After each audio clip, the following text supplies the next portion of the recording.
और चलिए इसके साथ आगे बढ़ते हैं, अगली खबर का रुख करते हैं। अगली खबर दिल्ली विधानसभा से जुड़ी हुई है। दरअसल दिल्ली विधानसभा के पहले ही सत्र में जमकर हंगामा देखने को मिला है। मौजूदा सरकार यानी कि भारतीय जनता पार्टी और विपक्ष यानी कि आम आदमी पार्टी के बीच जमकर खींचतान देखने को मिली। विधानसभा में जमकर हंगामा भी हुआ और यह हंगामा कुछ इस कदर बढ़ा कि आम आदमी पार्टी के विधायकों का निलंबन तक हमने देखा। कैग की रिपोर्ट सामने आई, लेकिन अब इस हंगामे में शायद और तड़का लगने वाला है क्योंकि एक और कैग रिपोर्ट अब सामने आने वाली है।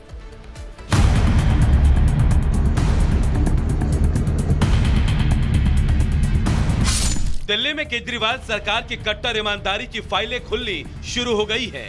दिल्ली विधानसभा के 2 दिन के सत्र में अब तक 10 साल के कार्यकाल का काफी लेखा जोखा कैग फाइल के जरिए खुलने लगा है। इस पोल खोल में आज एक और नया एपिसोड जुड़ने वाला है। दिल्ली विधानसभा में आज एक और कैग रिपोर्ट पेश होगी। ये कैग रिपोर्ट हेल्थ सेक्टर से जुड़ी होगी, जिसमें बड़े खुलासे हो सकते हैं। मंत्रालय संबंधित कार्यक्रमों की वजह से सत्र दोपहर बाद शुरू होगा। सबसे पहले शराब नीति से लेकर 14 लंबित रिपोर्ट पेश की गई, जिसे लेकर आम आदमी पार्टी ने जमकर बवाल कर दिया और बवाल के बाद सभी 22 विधायक सदन से सस्पेंड कर दिए गए। मुझे भी खुद बोलने कहाँ दे रहे हैं, मेरा तो माइक खुद बंद कर रहे थे। देखिए, झूठ बोलकर लोगों को धोखा देकर बेईमाना करके सरकार में तो आ गए, लेकिन इनके बस की सरकार चलाना नहीं है, वादे पूरा करना नहीं है। इसी तरह से जैसे आप ये सीएजी की रिपोर्ट, झूठी सीएजी की रिपोर्ट लाए, उस पर डिस्कशन कर रहे हैं, जबकि सीएजी की रिपोर्ट ने कहीं करप्शन की बात की नहीं, पैसे की बात की नहीं, कहीं कुछ कहा ही नहीं। बवाल गुरुवार को तब और बढ़ गया जब आम आदमी पार्टी के विधायकों ने विधानसभा में घुसने की कोशिश की और पुलिस ने उन्हें घुसने नहीं दिया। इस पर पूर्व सीएम और नेता प्रतिपक्ष आतिशी ने राष्ट्रपति को चिट्ठी लिखी और मिलने का वक्त मांगा। फिलहाल इस मुद्दे पर जंग अभी बाकी है और अब जब स्वास्थ्य विभाग की रिपोर्ट पेश की जाएगी तो देखना होगा कि सदन के बाहर आम आदमी पार्टी क्या करती है। Bureau report, Republic Bharat. और चलिए एक और बड़ी खबर आपको बता दें, दिल्ली से ही ये बड़ी खबर है जहां पर अधिकारियों के तबादले से जुड़ी ये बड़ी खबर आपको बता दें। अधिकारियों के तबादले किए गए हैं। आईएएस मधु सिंह तेवतिया सीएम सचिव, सीएम के 2 विशेष सचिव भी नियुक्त कर दिए गए हैं। वक्फ और जल बोर्ड के अधिकारी भी बदल दिए गए हैं। आज से मंत्री सब विभाग संभालेंगे, यानी कि जो विभाग अलॉट किए गए हैं मंत्रीगण को, जो जिम्मेदारी सौंपी गई है, अपनी जिम्मेदारी का निर्वहन वो आज से करते हुए नजर आएंगे। अपना विभाग वो आज से संभालेंगे। तो बड़ी जानकारी आप तक पहुंचा दें, कई अधिकारियों के तबादले कर दिए गए हैं। आईएएस मधु सिंह तेवतिया एक बड़ा नाम, सीएम सचिव बनाए गए हैं। सीएम के 2 विशेष सचिव नियुक्त कर दिए गए हैं, यानी कि रेखा गुप्ता जो कि सीएम हैं, उनके 2 विशेष सचिव नियुक्त कर दिए गए हैं। वक्फ और जल बोर्ड के अधिकारी भी बदल दिए गए हैं। आज से मंत्री अपना विभाग संभालेंगे। तो बड़ी जानकारी हम आप तक पहुंचा रहे हैं। दिल्ली में एक के बाद एक नई सरकार जैसे ही बनी है, यानी कि बीजेपी की सरकार जैसे ही बनी है, उसके बाद एक के बाद एक जो परिवर्तन है, जो बदलाव हैं, वो देखने को मिल रहे हैं। और ऐसे में इन्हीं परिवर्तनों से जुड़ा हुआ, इन्हीं बदलाव से जुड़ा हुआ एक बड़ी जानकारी, कई अधिकारियों के तबादले कर दिए गए हैं। आईएएस मधु सिंह तेवतिया सीएम सचिव बनाए गए हैं।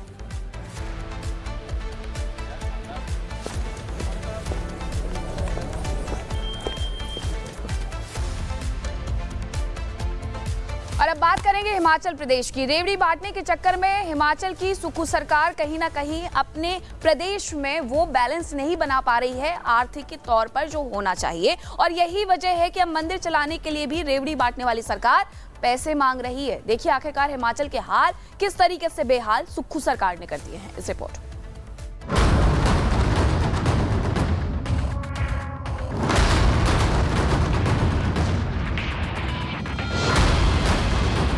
देश में सरकार किसी चीज के लिए दान करती है, ये तो आपने बहुत सुना होगा, लेकिन हिमाचल की सुक्खू सरकार शायद पहली सरकार होगी जो दान लेकर सरकार चला रही है। जी हाँ, हिमाचल सरकार की नई योजना ने तो उनकी वित्तीय हालत की पोल खोल कर रख दी। हिमाचल प्रदेश सरकार ने सुख आश्रय योजना के लिए धन देने का अनुरोध किया है। ये राशि राज्य सरकार द्वारा संचालित मंदिरों से मांगी गई है। आदेश के पीछे का कारण जानकर आप और हैरान हो जाएंगे। कहा जा रहा है कि मंदिर के धन को अब अन्य उद्देश्यों के लिए इस्तेमाल किया जा रहा है। कला, भाषा और संस्कृति विभाग ने यह निर्देश जारी किया है। इस आदेश के सामने आते ही बीजेपी ने सुक्खू सरकार को आड़े हाथों लिया। एक तरफ सनातन का विरोध एक तरफ सनातन को गालियां और उधर मंदिर से लेकर के सरकार खर्चा चलाने के लिए पैसा मांग रही है। दुर्भाग्यपूर्ण है और मुझे लगता है कि इस फैसले का विरोध होना चाहिए और हम तो विरोध करेंगे ही करेंगे। मुझे लगता है कि मंदिर और ट्रस्ट में जो लोग हैं, जो कमेटियां हैं, उनको भी विरोध करना चाहिए और सभी जनता को विरोध करना चाहिए। ये पहला मौका नहीं है जब सुक्खू सरकार सवालों के घेरे में आई। इससे पहले भी कई चीजों पर टैक्स लगाने को लेकर हिमाचल की कांग्रेस सरकार बीजेपी के निशाने पर आ चुकी है और एक बार फिर सुक्खू सरकार ने साबित कर दिया है कि रेवड़ी बांटोगे तो सरकार भगवान भरोसे ही चलानी पड़ेगी। Bureau report, Republic Bharat.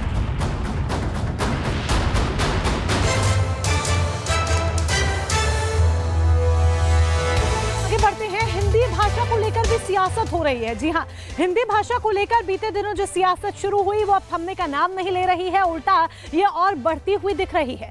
Tamil Nadu में हिंदी हार्टलैंड को लेकर एक बार फिर से विवाद यहां पर खड़ा हो गया है।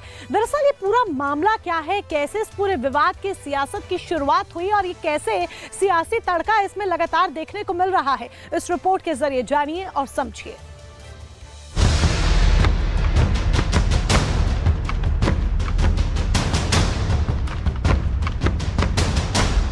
तमिलनाडु में हिंदी भाषा को लेकर सियासी तमाशा देखने को मिल रहा है। हिंदी को लेकर तमिलनाडु सरकार और केंद्र सरकार आमने सामने हैं और अब भाषा वाली पॉलिटिक्स पर तमिलनाडु के मुख्यमंत्री एम.के. स्टालिन ने कुछ ऐसा कहा जिससे एक बार फिर हिंदी को लेकर सियासी संग्राम छिड़ गया है। CM MK. स्टालिन ने हिंदी हार्टलैंड को लेकर एक पोस्ट किया, जिसके बाद हिंदी भाषा को लेकर सियासी आग भड़क उठी। स्टालिन ने अपने पोस्ट में लिखा कि क्या आपने कभी सोचा है कि हिंदी ने कितनी भारतीय भाषाओं को निगल लिया? भोजपुरी, मैथिली, अवधी, ब्रज, बुंदेली, गढ़वाली, कुमाऊनी समेत कई भाषाएं अब अस्तित्व के लिए हाँफ रहे हैं। एक अखंड हिंदी पहचान के लिए प्रयास ही प्राचीन मातृभाषाओं को नष्ट करता है। यूपी और बिहार कभी भी सिर्फ हिंदी हार्टलैंड नहीं थे, उनकी वास्तविक भाषाएं अब अतीत के अवशेष हैं। स्टालिन ने हिंदी भाषा को लेकर सवाल खड़े किए तो बीजेपी ने भी पलटवार करने में देरी नहीं की। केंद्रीय मंत्री अश्विनी वैष्णव ने स्टालिन को जवाब दिया और साथ ही राहुल गांधी को भी कटघरे में खड़ा कर दिया। अश्विनी वैष्णव ने सोशल मीडिया एक्स पर पोस्ट करके लिखा, समाज की बांटने वाली ऐसी छिछली कोशिशों से खराब शासन व्यवस्था कभी छिप नहीं सकेगी। यह जानना दिलचस्प होगा कि विपक्ष के नेता राहुल गांधी इस विषय पर क्या कहते हैं। क्या हिंदी भाषी सीट के सांसद के तौर पर वो इस बात से सहमत हैं? बहरहाल अब एक और जहां स्टालिन हिंदी थोपने का आरोप लगाकर इसे मुखौटा बता रहे हैं, वहीं बीजेपी इस मामले में सीधे सीधे राहुल गांधी से सवाल कर रही है। लिहाजा अभी आने वाले दिनों में हिंदी और गैर हिंदी का ये विवाद थमता दिखाई नहीं दे रहा। Bureau report, Republic Bharat.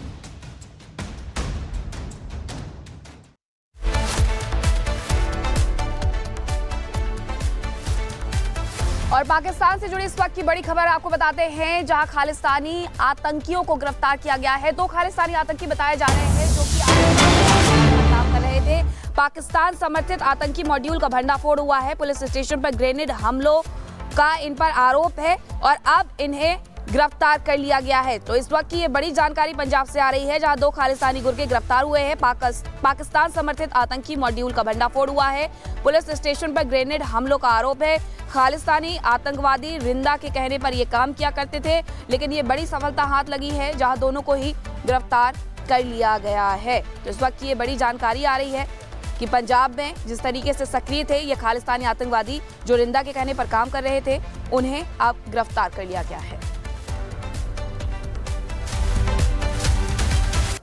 चलिए बात मौसम और जम्मू की कर लेते हैं। यूं तो जम्मू का मौसम बहुत सुहाना रहता है, लेकिन इस वक्त जम्मू में रहने वाले लोगों के लिए मुश्किलें थोड़ी बढ़ सी गई हैं। दरअसल खराब मौसम की वजह से लोगों की परेशानियां बढ़ रही हैं। बर्फबारी और एवलांच ने लोगों की मुश्किलें बढ़ा रखी हैं।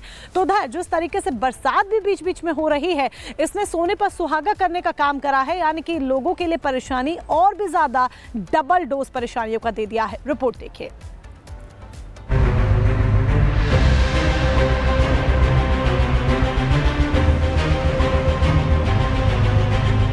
जम्मू कश्मीर और हिमाचल में मौसम ने फिर से यू टर्न ले लिया है। जी हां, बीते कुछ दिनों से घाटी में भारी बर्फबारी हो रही है।